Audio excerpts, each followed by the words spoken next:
Vamos a ver lo que el Señor tiene para nosotros en estos días.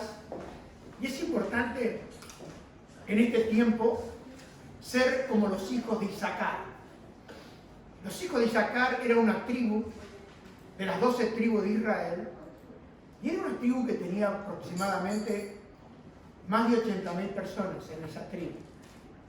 Pero dice, en el libro de Primera Crónica, dice que en la tribu de Isaacar había 200 hombres entendidos en los tiempos. No dice que los 80 y pico eran entendidos, 5.000 o 84.000 eran entendidos en los tiempos. Dice que de esos había 200 hombres entendidos en los tiempos. Y qué importante es ser entendido en los tiempos y ser entendido en el tiempo en el cual nosotros estamos viviendo. Porque este tiempo es un tiempo diferente a otro tiempo. Quiero que vayamos nosotros a la Escritura, al libro de Mateo, capítulo 24, versículos 6 al 8, donde dice el Señor: y oiréis de guerra y rumores de guerra. Dice: mirad, que no os turbéis, porque es menester, otra versión dice es necesario, que todo esto acontezca. Pero aún no es el fin, porque se levantará nación contra nación y reino contra reino, y habrá hambre y pestilencias y terremotos en muchos lugares, y todo esto será principio de dolores. Creo que al comenzar el año ya comenzamos con esta escritura, principio de dolores, y estuvimos viendo cómo las cosas se precipitaban, cómo las cosas han avanzado tan rápidamente, pero también debemos recordar que el Señor dijo que por causa de los escogidos, aquellos días serían acortados. Y yo creo que por causa de los escogidos, se nos va tan rápido el tiempo que ya no nos damos ni cuenta en qué día estamos viviendo. ¿No le pasa a usted? Pero eso es por causa de los escogidos. Yo quiero esta mañana hablarle a usted de que hay una iglesia que es una iglesia invisible o una iglesia universal que está compuesta de los verdaderos creyentes. Aun cuando en la iglesia local podemos estar compuestos y podemos estar juntos entre personas que creen y personas que no creen. Porque los eventos por venir, y ahí tiene la parte de la iglesia invisible, pertenece a las cosas por venir. Y ahí debemos prestar atención y ahí debemos nosotros ser entendidos como los hijos de Isaacar. La iglesia invisible, hay 5 factores que son muy importantes para nosotros. Porque la iglesia será arrebatada. La iglesia será juzgada y será recompensada. La iglesia será dada en matrimonio a Jesucristo. Y la iglesia reinará juntamente con Jesucristo en su reino. Y la iglesia habitará con el Dios Trino en la nueva y eterna Jerusalén. Estas cosas nosotros lo vamos a ir viendo en estos días, pero esta mañana solamente voy a tomar lo que significa o la definición de la iglesia invisible, porque si no hablaría de tantas cosas y después no recordaríamos. Pero creo que es tan importante para que nosotros entendamos el tiempo en el cual nosotros estamos viviendo.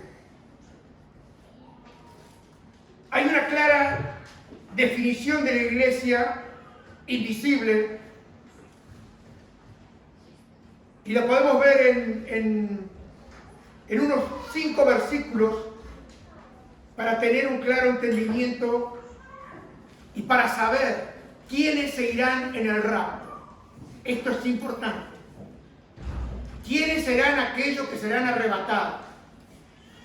Y vamos a comenzar ahí en el primer pasaje, sería Colosenses, capítulo 1, versículo 18, que dice que la iglesia es el cuerpo de Cristo. Y Él es la cabeza del cuerpo que es la iglesia, el que es el principio, el primogénito de entre los muertos, para que en todo tenga la preeminencia.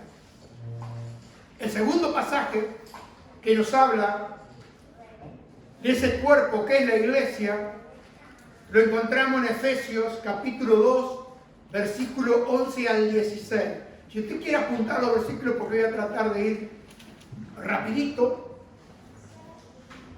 Y en Efesios 2, capítulo 11 al 16 dice: por tanto, acordaos, está hablando a nosotros, que en otro tiempo vosotros los gentiles en la carne erais llamados incircuncisión, por la que es llamada circuncisión, hecha por mano de carne, que en aquel tiempo estabais sin Cristo, alejado de la ciudadanía de Israel y extranjero a los pactos de la promesa, sin esperanza y sin Dios en el mundo.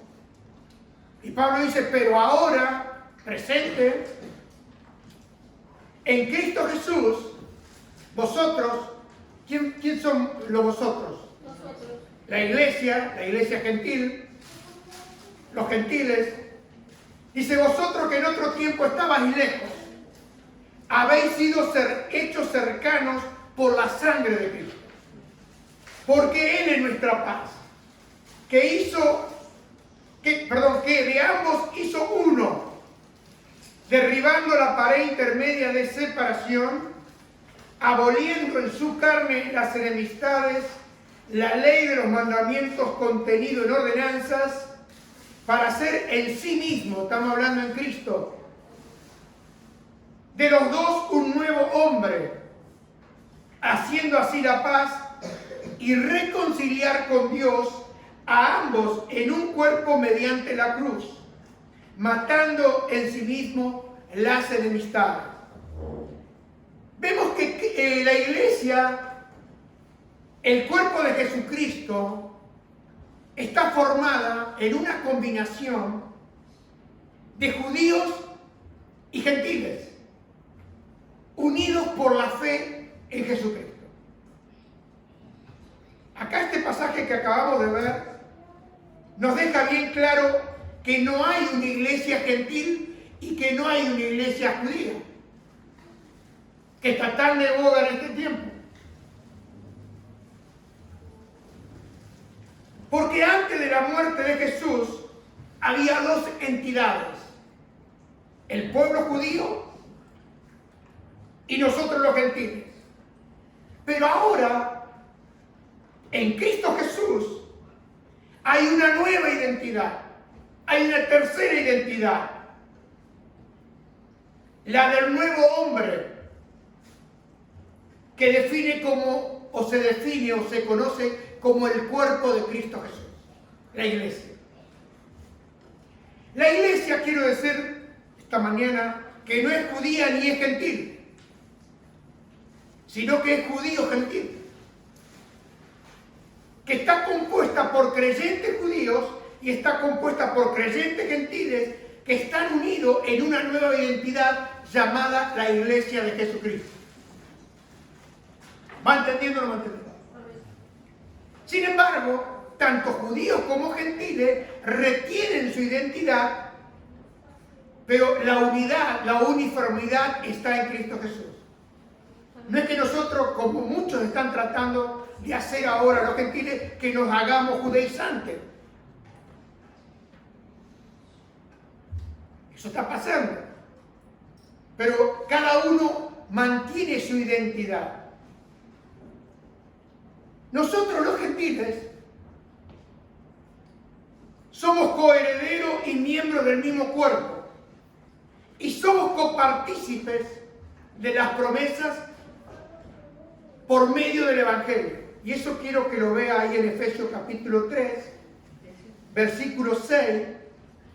Dice: a saber que en Cristo Jesús los gentiles son coherederos incorporados en el mismo cuerpo y copartícipes de las promesas por medio del Evangelio. No es que nosotros hemos tomado el lugar de los herederos judíos, cosa que muchas veces confundimos, sino que nosotros hemos venido a ser coherederos juntamente con los judíos. El propósito principal de Dios y el propósito de la iglesia y el llamado a nosotros los gentiles a salir, ahí en el libro de Hechos capítulo 15, 14, cuando Pablo y Bernabé vinieron y dieron testimonio de lo que el Señor estaba haciendo con los gentiles, pero ahí en el versículo 14 de Hechos 15, dice que Simón ha contado cómo Dios visitó por primera vez a los gentiles. Ahora, ¿para qué Dios lo visitó? ¿Tiene su Biblia ahí? Mírenlo, ¿para qué Dios lo visitó? A los gentiles, que somos nosotros. Dice: para tomar de ellos pueblo para su nombre. Ese fue el propósito de Dios cuando visitó por primera vez a los gentiles para tomar un pueblo para Él. Entonces hay un llamado a nosotros, los gentiles, que va a continuar ¿hasta qué? ¿Hasta qué tiempo va a continuar ese llamado de Dios a los gentiles? Y lo vemos ahí en Romanos 11, 25 al 27,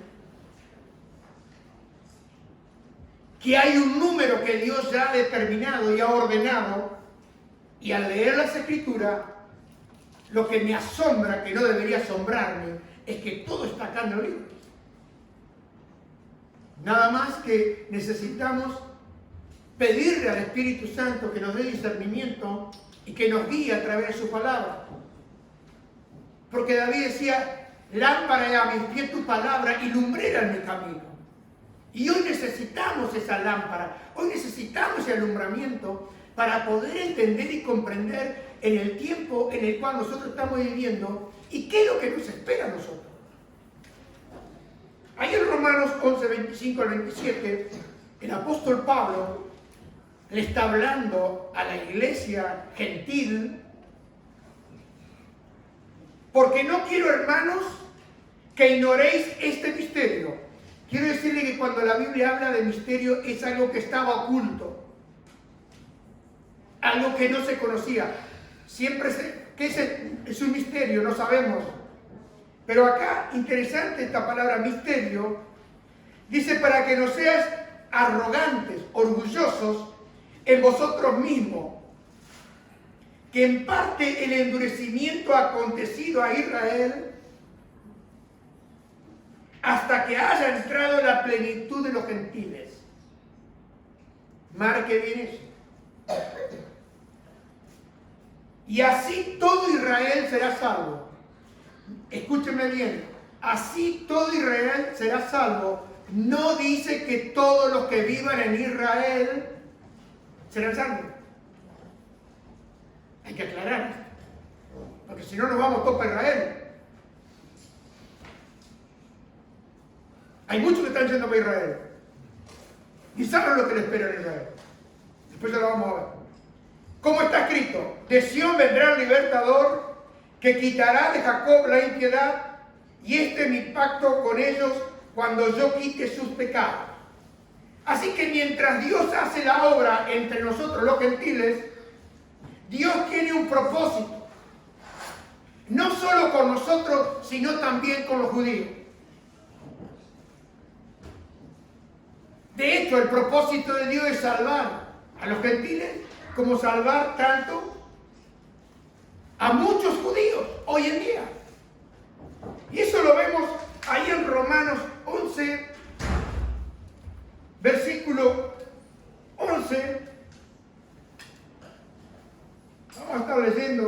las escrituras. Versículo 11 del capítulo 11. Digo pues, ¿han tropezado los de Israel para que cayesen? En ninguna manera. Pero por su transgresión vino la salvación a los gentiles para provocarles a celo. Y si su transgresión es la riqueza del mundo y su defección la riqueza de los gentiles, Pablo hace una gran pregunta acá, dice, ¿cuánto más su plena restauración? Porque a vosotros hablo, gentiles, por cuanto yo soy apóstol a los gentiles, honro mi ministerio. Pero si de alguna manera pueda provocar a celos a los de mi sangre y hacer salvos a alguno de ellos. Porque si su exclusión es la reconciliación del mundo, ¿qué será su admisión sino vida de entre los muertos? Aquí vemos que nosotros, los gentiles, lo dice en el versículo 17, pues si alguna de las ramas fueron desgajadas y tú, está hablando a la iglesia, a nosotros, la iglesia, a los gentiles, siendo olivo silvestre, ha sido injertado en lugar de ella y ha sido hecho participante de la raíz y de la rica savia del olivo, el apóstol Pablo nos da un consejo. No te jactes contra la rama. Y si te jactas, sabes que no sustentas tú a la raíz, sino la raíz te sustenta a ti. Pues las ramas, dirás, fueron desgajadas para que yo fuese injertado. Bien, por su incredulidad fueron desgajadas, pero tú por la fe estás en pie. No te ensoberbezcas, sino teme. Es como decir, no te captes, no te pongas orgulloso, sino que tú temes. Porque el versículo 21 es algo interesante y muy importante de prestarle atención. Porque dice, porque si Dios no perdonó a las ramas naturales, a ti tampoco te perdonará. Mira, pues la bondad y la severidad de Dios, la severidad ciertamente para los que cayeron, pero la bondad para contigo, si permaneces en esa bondad. Pues de otra manera, tú también serás cortado. Versículo 23. Y aún ellos, si no permanecieren en incredulidad, serán injertados, pues poderoso es Dios para volverlos a injertar. Porque si tú fuiste cortado, del que por naturaleza es olivo silvestre, y contra la naturaleza fuiste injertado en el buen olivo, Pablo hace la pregunta, ¿cuánto más estos que son las ramas naturales serán injertados en su propio olivo? Acá vemos la iglesia, esa iglesia invisible, ese cuerpo de Cristo está compuesto tanto por miembros judíos, que son las ramas naturales, y de miembros gentiles, que somos nosotros, las ramas del olivo silvestre. Te explico esto para que usted vaya entendiendo. Entonces los judíos y nosotros, los gentiles, estamos unidos por la fe en nuestro Señor Jesucristo.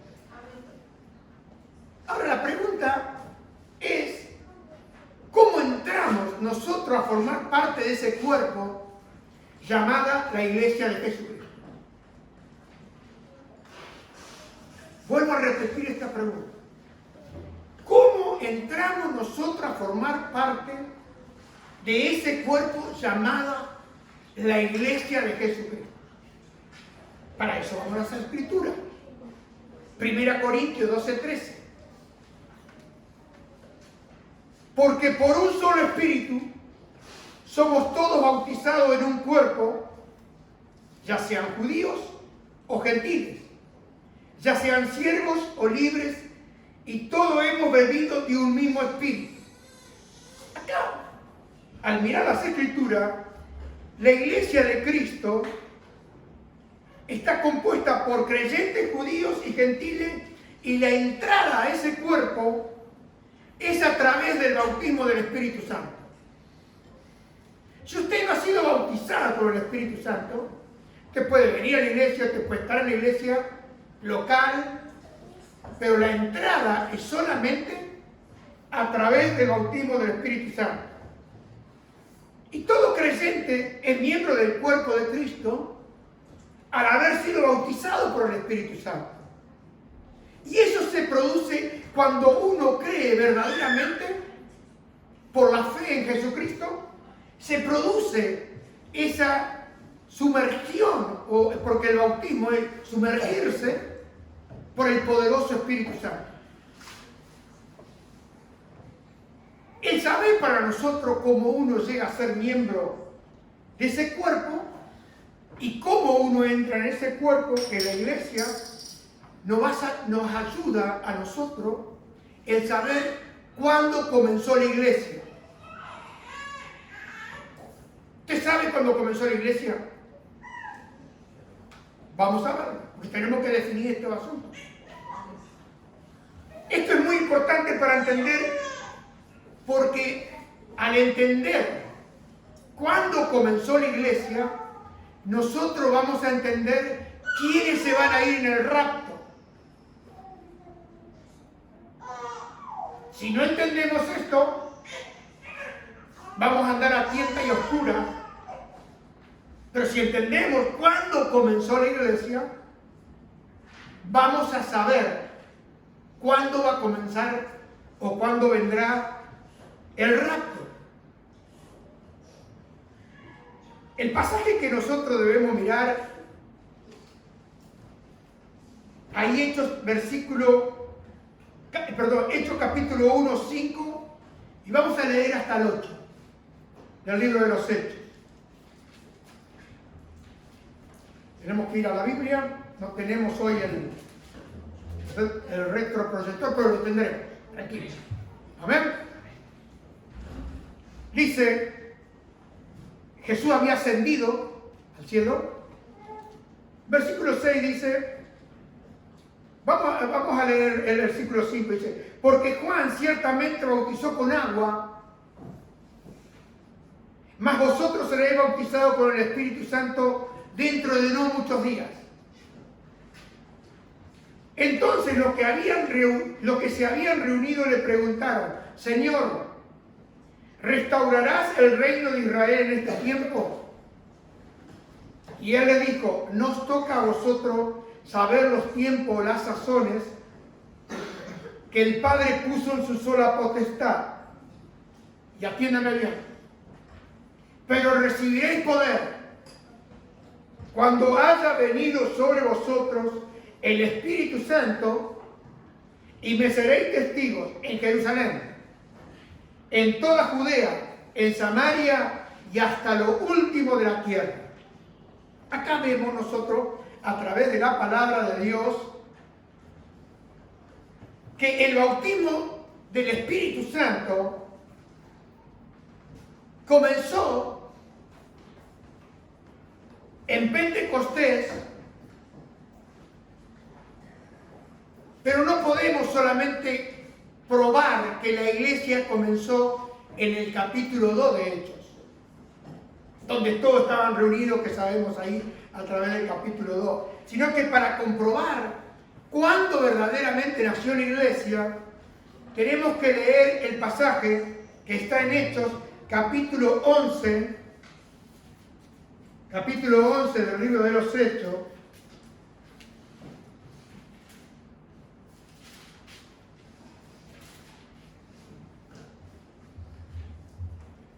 versículo 15,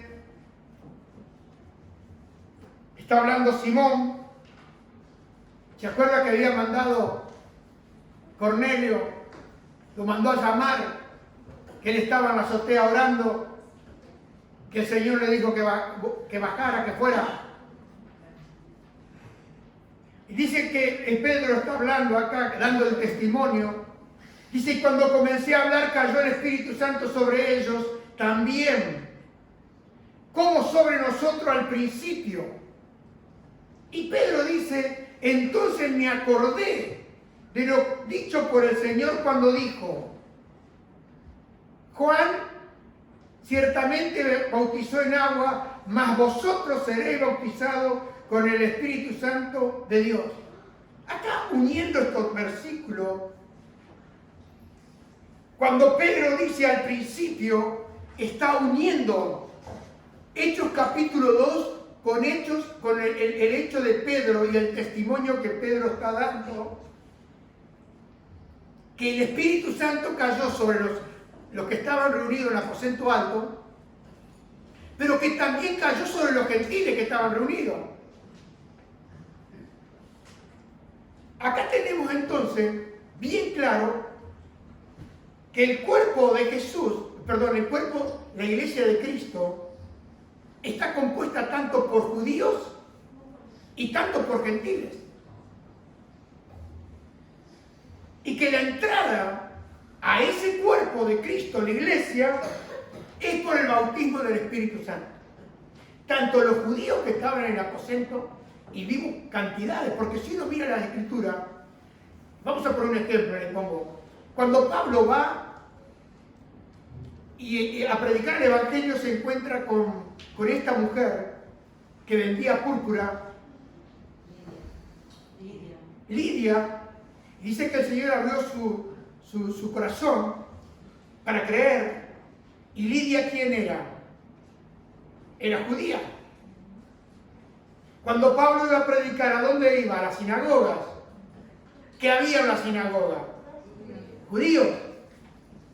Muchos creían, muchos se levantaban. ¿Me va entendiendo? Entonces vemos que la iglesia,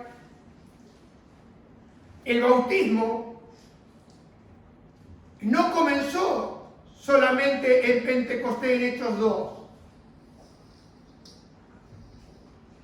sino que lo corrobora Pedro cuando dice ahí en este versículo que acabamos de leer. Entonces, la iglesia no pudo haber existido antes de ese momento. Otra cosa importante para nosotros es la resurrección y la ascensión de Jesús a los cielos. Y el repartimiento de los dones que Él dio para la edificación de su iglesia. Vamos a ir a Efesios 1, 19, 20. Después voy redondeándole. Lo que a mí me interesa esta mañana es que tú sepas cómo uno entra, cuál es la iglesia y quién se va en el arrebato. Eso es importante. Efesios 1, 19 al 20 dice, y cuál la inmensurable grandeza de su poder para con nosotros los que creemos, conforme a la operación del dominio de su fuerza. Versículo 20. Dios la ejerció en Cristo cuando lo resucitó de entre los muertos y le hizo sentar a su diestra en los lugares celestiales. Y Efesios 4, 7, 12 dice, sin embargo a cada uno de nosotros le ha sido conferida la gracia a la medida de la dádiva de Cristo.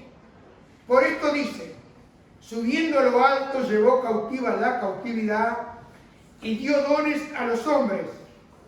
Pero por esto de que subió, ¿qué quiere decir? A menos que hubiese descendido también a las partes más bajas de la tierra. El que descendió es el mismo que también ascendió por encima de todos los cielos para llenarlo todo. Está hablando de Jesucristo. Dice, y él mismo constituyó a unos apóstoles, a otros profetas, a otros evangelistas y a otros pastores y maestros. ¿Para qué? Versículo 12 nos da el porqué de esa constitución de apóstoles, de profetas, de evangelistas, de pastores y de maestros. Dice, a fin de capacitar a los santos para la obra del ministerio, para la edificación del cuerpo de Cristo, que es la iglesia. Estos prerequisitos para esa edificación de la iglesia se compone de todos aquellos verdaderos creyentes, desde Pentecostés hasta el rapto de la iglesia. Hasta ese momento, todos aquellos que hemos recibido dones, debemos trabajar. Si Dios te levanta, debes trabajar y seguir creyendo y esperando la gloriosa mañana o tardecita o noche, no sé, cuando Cristo venga. Yo quiero decir esta mañana que el rapto no incluye, sino que excluye a los santos del Antiguo Testamento. Y excluye también a los santos de la tribulación. Estos dos, los santos del Antiguo Testamento, no están incluidos en el rapto. Y los que estén en la tribulación tampoco están incluidos en el rapto. Esto es importante para nosotros hoy. Por tanto, los que van a ser arrebatados son los santos de la iglesia. Y en los pasajes donde vemos que habla del rapto, dejan claramente que solo van a ser llevados en el rapto aquellos que están en Cristo.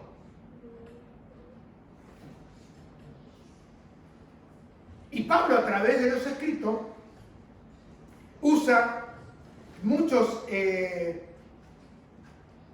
referencias. Porque vemos que muchas veces cuando usted lee las cartas paulinas, Pablo habla en Cristo, que significa en griego dentro de Cristo.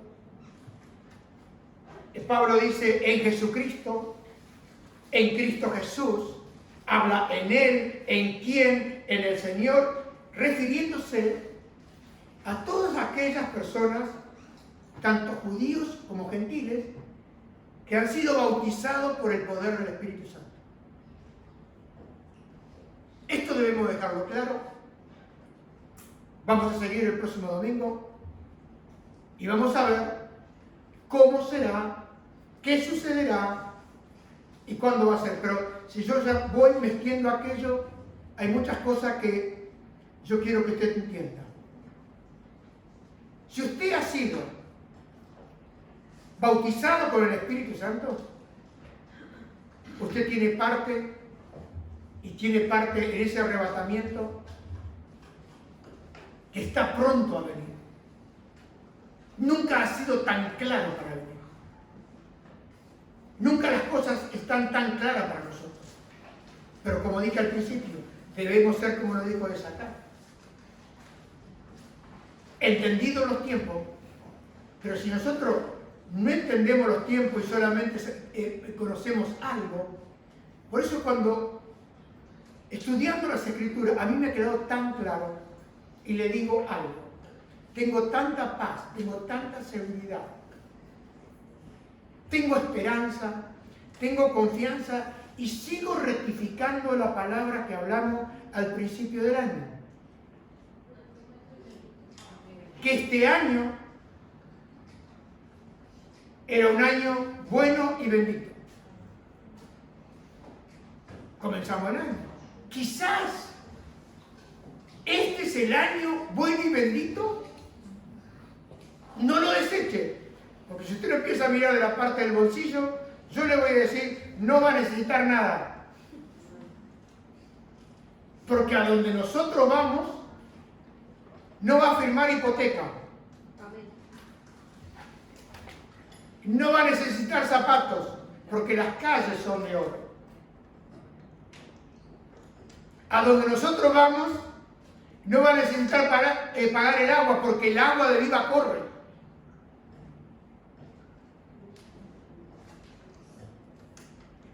Yo, mientras estudiaba las Escrituras, pensaba entre mí, qué gloriosa será la mañana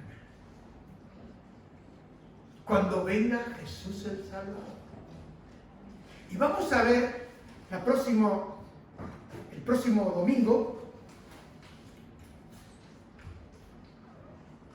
qué es lo que debemos nosotros esperar,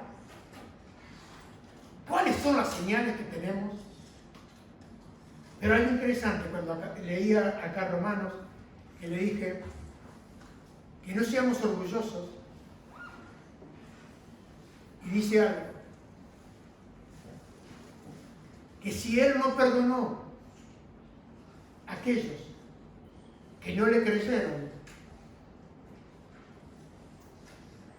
esto nos está diciendo que nosotros tenemos que cambiar nuestra manera de pensar, nuestra manera de actuar y comenzar a vivir en santidad. Y usted dice, bueno, ¿cómo puedo vivir en santidad? Y le voy a decir, es tan sencillo y tan profundo, solamente por el poder del Espíritu Santo. No hay otra manera. Por eso aquellos que han sido bautizados por el Espíritu Santo, el Espíritu Santo, dice la Biblia, que Él nos guía. Dice que los hijos de Dios son guiados por el Espíritu de Dios. Y Jesús dijo algo interesante. Dijo que aquel día no nos iba a sorprender. Y Él le dijo a la iglesia que iba a formar, porque cuando Jesús dijo ahí en Pedro hace la declaración de la iglesia. ¿Cuál fue la respuesta de Jesús? Cuando le dice ahí en Mateo capítulo 16, creo que es, capítulo 16,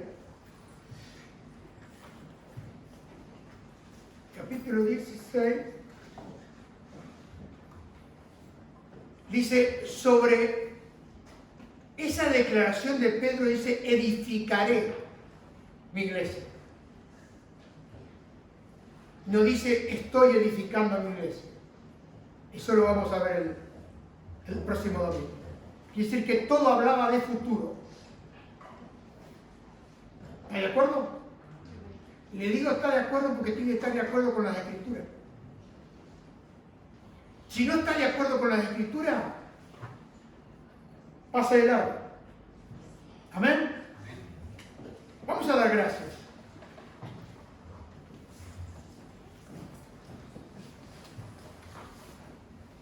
Yo estoy anhelando ese momento de poder ver el rostro de aquel que ama mi alma. Yo estoy anhelando aquel día tan glorioso y tan precioso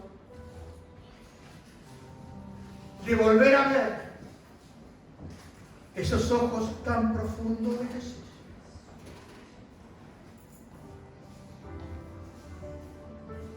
Que hace 28 años atrás pude ver esos ojos tan llenos de amor, tan llenos de gracia, que conquistó mi alma y todo mi ser. Y quiero decirle que vale la pena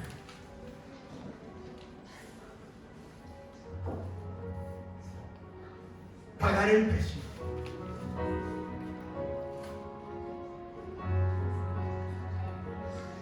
Que vale la pena vivir para Él.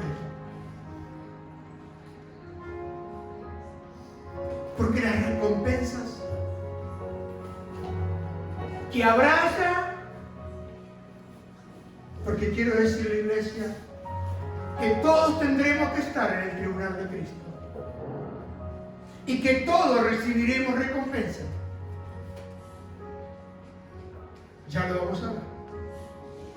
Pero quiero que le demos gracias esta mañana. Padre, gracias por haberme escogido antes de la fundación del mundo para ser parte de tu gloriosa iglesia, para ser parte y miembro del cuerpo de Cristo. Gracias por haber alumbrado mi corazón. Gracias por haber abierto mis ojos. Gracias por haberme dado esa fe de creer en el nombre poderoso de Jesús. Gracias porque en Cristo Jesús tú me has perdonado, Padre. Tú me has lavado con la sangre preciosa de Jesús. Gracias por el Espíritu Santo. Gracias por darme entendimiento. Gracias por tu guía, Espíritu Santo. Gracias porque tus ojos están puestos sobre mí. Gracias porque te has llevado el temor, el miedo. Hoy confío en ti, Señor. Y será así como tú lo has dicho. Porque cuando tú fuiste alzado al cielo, los mismos ángeles dieron testimonio de que este mismo Jesús que habéis visto ir al cielo, dice, Él mismo vendrá, el mismo Cristo, y vendrá a buscar a una iglesia que no tiene mancha, que no tiene arruga, a una iglesia que estará despierta, a una iglesia que estará expectante para escuchar la voz del amado, para escuchar la trompeta de Dios.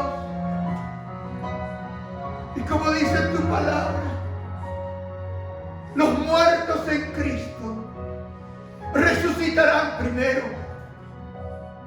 y nosotros los que habemos quedado seremos arrebatados para estar con el Señor. En un abrir y cerrar de ojos, este cuerpo de muerte será transformado y glorificado para estar en la presencia del Señor. Y Señor, esta mañana quiero decirte, quiero estar delante de tu trono.